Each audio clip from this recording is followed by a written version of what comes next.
Hello बच्चों, let us read this question. This question says the correct order of increasing radius of the elements Si, Al, Na and P is.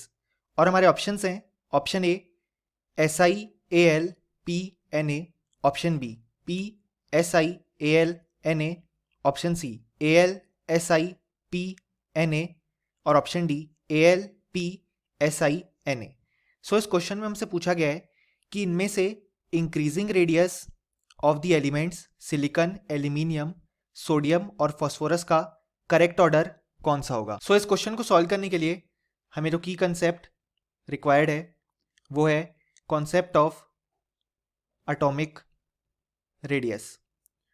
सो अगर हम देखें तो यहाँ पे हमारे पास जो एटॉमिक रेडियस होता है उसमें अगर हम लेफ्ट टू राइट मूव करें इन दी पीरियोडिक टेबल, सो जो एटॉमिक रेडियस होता है वो डिक्रीज करता है। अब इसका जो रीज़न होता है वो ये होता है कि अगर हम लेफ्ट टू राइट मूव कर रहे हैं यानी कि हम एक पीरियड में मूव कर रहे हैं और एक पीरियड में जो हमारे पास शेल है वो सेम रहेगा।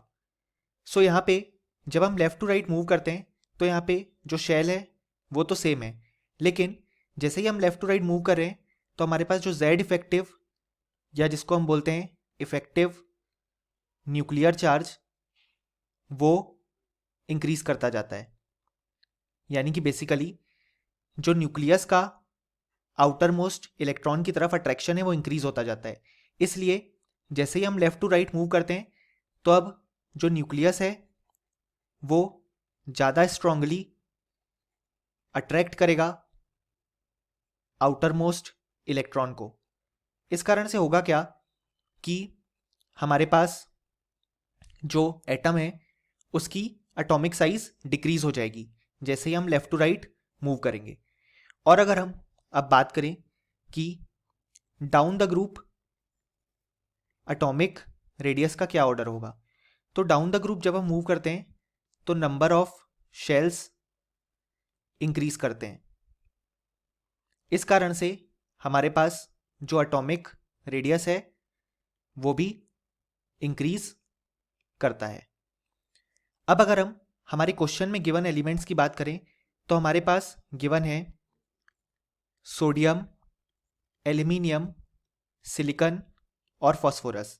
सो यहाँ पे सोडियम का एटॉमिक नंबर हम जानते हैं होता है 11, एल्यूमिनियम का 13, सिलिकॉन का 14 और फास्फोरस का 15। सो ये चारों एलिमेंट्स जो हैं वो एक ही पीरियड में लाया करते हैं और वो होता है थर्ड पीरियड। यानी कि जब हम इन एलिमेंट्स को देख रहे हैं तो हम इन पीरियड मूव कर रहे हैं या basically left to right move कर रहे हैं। सो अभी हमने देखा जब हम लेफ्ट टू राइट मूव करते हैं तो एटॉमिक रेडियस डिक्रीज होता है। सो यहाँ पे जो करेक्ट ऑर्डर आ जाएगा हमारे पास एटॉमिक साइज या एटॉमिक रेडियस का इन एलिमेंट्स के लिए वो होगा कि सबसे कम हो जाएगा फास्फोरस का, देन उससे ज़्यादा सिलिकॉन का, देन एल्यूमिनियम का और सबसे ज़्यादा सोडियम का।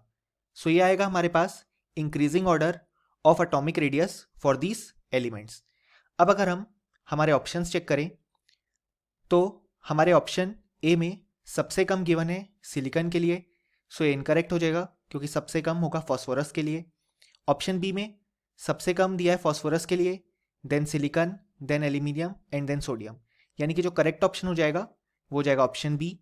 अब अगर हम ऑप्शन सी देखें तो ये इनकरेक्ट हो जाएगा क्योंकि इसमें सबसे कम एल्यूमिनियम के लिए दिया है जो इनकरेक्ट है। सिमिलरली ऑप्शन डी भी इनकरेक्ट हो जाएगा क्योंकि ये हमारे करेक्ट ऑर्डर के साथ मैच नहीं करता है। यानी कि हम फाइनली बोल सकते हैं कि इस क्वेश्चन के लिए हमारे पास जो करेक्ट आंसर हो जाएगा वो हो जाएगा option B. Hope you understood it well. Best of luck.